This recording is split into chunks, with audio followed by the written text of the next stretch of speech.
We at Fourth Purpose don't pretend to have all the answers, but we care. That's why Dr. Christy Anderson has studied global best practices that have led to a strengthened corrections workforce. She brings her own corrections experience to the table, as well as a medical mental health background. This experience has prepared her to speak to the well-being of our corrections workforce. The training you are about to view is designed to give you tools and interventions to help withstand the stressors common to this demanding job.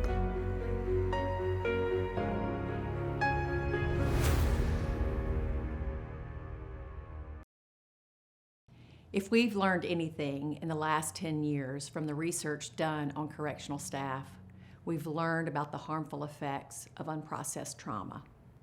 Our correctional staff has regular exposure and risk of violence, injury, and death.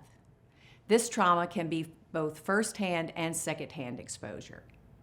Examples of first-hand trauma exposure includes things such as physical violence, sexual violence, facility riots, self-mutilation, psychotic episodes, suicide attempts, death, execution, and assault with bodily fluids. Second-hand trauma can be experienced in ways such as written reports and verbal reports that depict traumatic events, crime photos, news and media reports, security training videos, stories that come from our inmate population, and stories that we share with each other. A traumatic experience is a threat to your life or safety, overwhelming your ability to cope. Psychological trauma results when you experience events that are physically or emotionally harmful or threatening. Post-traumatic stress is actually a normal and adaptive response in the brain as a result of trauma, and the symptoms usually resolve in an appropriate amount of time. So, for example, if you were in a bad car accident, once you get over that car accident and maybe your first time to get back in a car, you may be shaken up for a while. You may experience sweaty palms and heart palpitations and that gut drop just from being back in a car because you're afraid to have a bad accident again. That's normal. That's going to occur for a period of time till you get accustomed to driving in a car again. Your brain is helping you out by really laying down that memory of that traumatic event so you will prevent it from happening again if at all possible. Over time, though, your body will stop having the physical manifestations of fear when you're back in that position, and your brain will realize that event is in the past. It's a memory. And when you think of it, perhaps it may cause you to be sad or mad or something, but you recognize it's not happening now. It's something in the past and it no longer harms me today. However, when those symptoms won't go away, when they won't decrease in intensity, and they create a lasting effect on your physical and emotional well-being, then we realize we're moving into the range of post-traumatic stress disorder. One of the nation's leading experts says it like this: PTSD is a traumatic memories that persist as split-off, unmodified images and sensations and feelings. We describe them as being trapped because they are not fully processed and integrated into the normal memory timeline. Certain stimuli, such as sound, smell, or location, can trigger the brain and cause a reliving of that horrific event. When this happens, the body responds physiologically as if that traumatic event was happening in real time. All the manifestations of the fight or flight response are present and in real time, even though the event happened sometime in the past. Manifestations of that fight or flight response include an increased sensory awareness, kind of shutting out everything else and having a negative focus on the threat, negative bias, muscle tightening, dilated pupils, increased heart rate, elevated blood pressure, that flood of adrenaline in your system, and kind of the shutting down of your executive functioning, so a limited cognitive functioning in those moments. PTSD may develop in association with one particular event, such as if you were attacked at work, perhaps you're having a hard time getting over that event and you keep having triggers that make you relive that particular event. PTSD can also arise from complex trauma, which can develop with repeated and accumulating traumatic events. Because we have a culture in corrections of feeling that we can't show weakness, we have a lot of maladaptive responses to unprocessed trauma. For instance, we feel that we can just shove all of this down, act like it doesn't bother us. It's just part of the job. There's actually a term for that. It's called the John Wayne syndrome, and it's not working. There are also high rates of drug and alcohol use in our workforce in an attempt to self-medicate these triggering events. It's important to note that emotional and mental exhaustion decreases our resilience to all forms of stress. Therefore, in our depleted state of burnout, we're more likely to have negative effects of trauma. You may think you can stuff this down and keep moving, but the body keeps the score. When triggered, your subconscious part of your brain is remembering these traumatic events and it's stimulating a physiological response, even though the executive part of your brain is able to help you maintain a cool and calm exterior appearance. What are the indications for post-traumatic stress disorder? First is the presence of intrusive memories of the event accompanied by emotional distress. For example, nightmares or flashbacks. Second is the persistent avoidance of stimuli associated with that trauma. For instance, avoiding the place where it happened, going out of your way to avoid certain people that are associated with the event. Thirdly is the development of negative judgments and changes in your thinking or mood. For example, it may be a distorted sense of blame on yourself or others for the event, negative expectations of the event, or maybe despair about the future. A fourth indicator is an altered arousal or reactivity emotionally. For example, feeling numb on the inside and not responding appropriately to situations, or the other extreme, being emotionally volatile over the slightest irritation. If you have all of these symptoms and they persist longer than a month, then it's likely you have a PTSD diagnosis. We know that PTSD is linked with increased likelihood of depression, anxiety, divorce, increased substance use, and suicide. Hypervigilance is a common symptom of PTSD.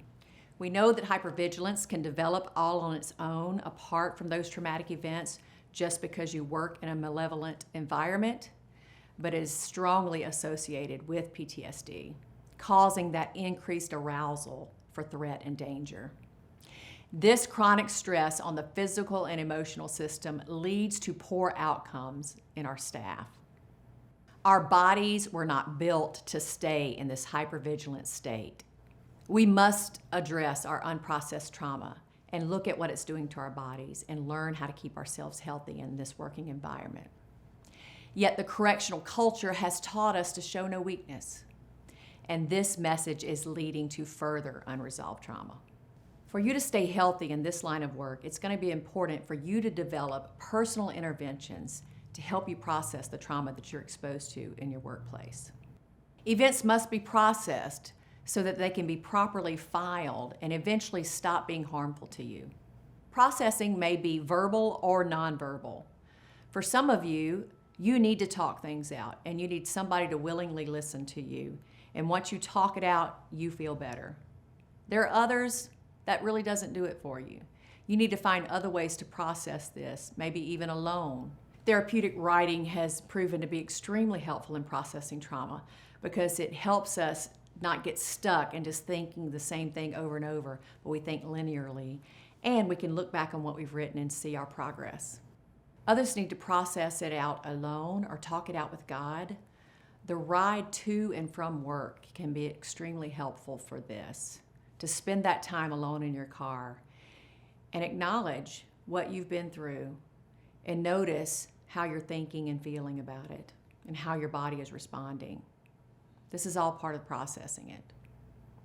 Think of processing your experiences like chewing your food. We all know our body needs food for nourishment and fuel, but we can't just swallow down our food. The chewing process is a very important step to make those nutrients in the food available to our bodies.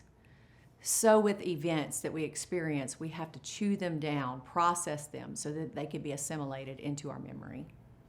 Peer and family support is so crucial to working through our trauma. We were made to connect with other human beings. We are social creatures and we need each other.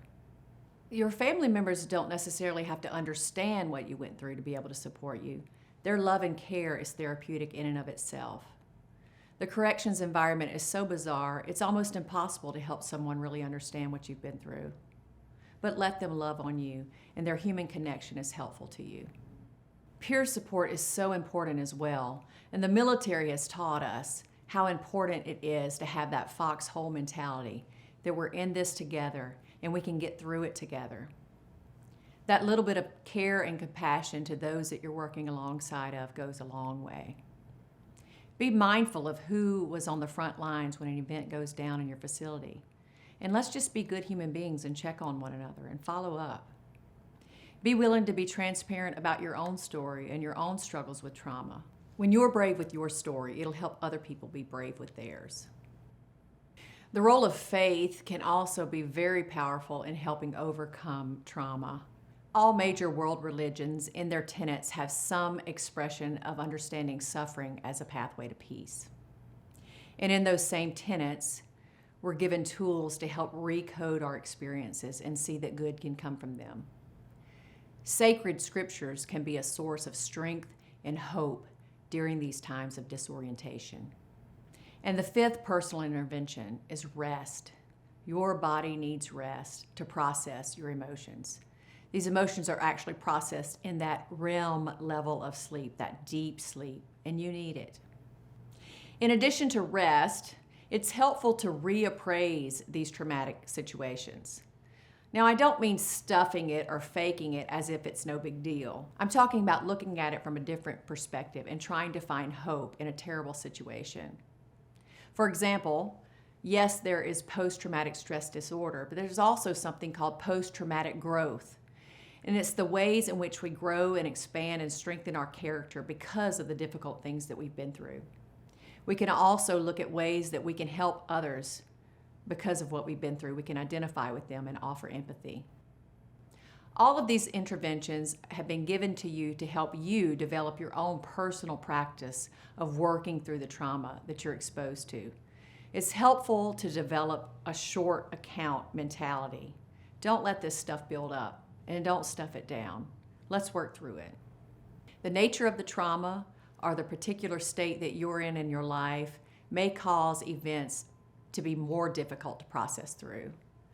Professional help is available. Almost every state offers an employee assistance program that you can access help through. EMDR has been a helpful treatment modality for those who are working through unprocessed trauma. It's been proven to be very helpful in law enforcement who are dealing with PTSD.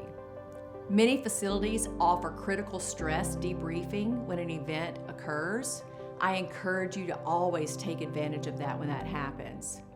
Maybe you think that that particular event didn't bother you and you don't need to talk it out, but it's always beneficial to take advantage of those situations, and it helps build that culture of support among your peers. And speaking of peer support, let's talk about that a little bit. Sometimes it is helpful to talk to others who understand the correctional setting. However, we must be mindful that we're not triggering one another's trauma and that we're not just telling war stories and brooding over the event. We need to be sure that we're moving towards wholeness in these conversations. Be aware of isolating events and seek out safe places and people to process what you've been through. Build trust with your peers and help foster a culture of hope. Accept the fact that every person responds to a traumatic event differently and everyone processes their trauma differently. Guys, this is a high trauma exposure kind of work.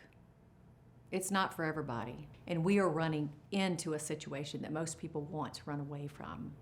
We're going to need each other and help each other be strong and face the difficulties of this job. I want to close with a paraphrase of one of my favorite theologians, Frederick Buechner. He said, "Welcome to the world. In this world, beautiful and terrible things will happen. Be not afraid. You're not alone."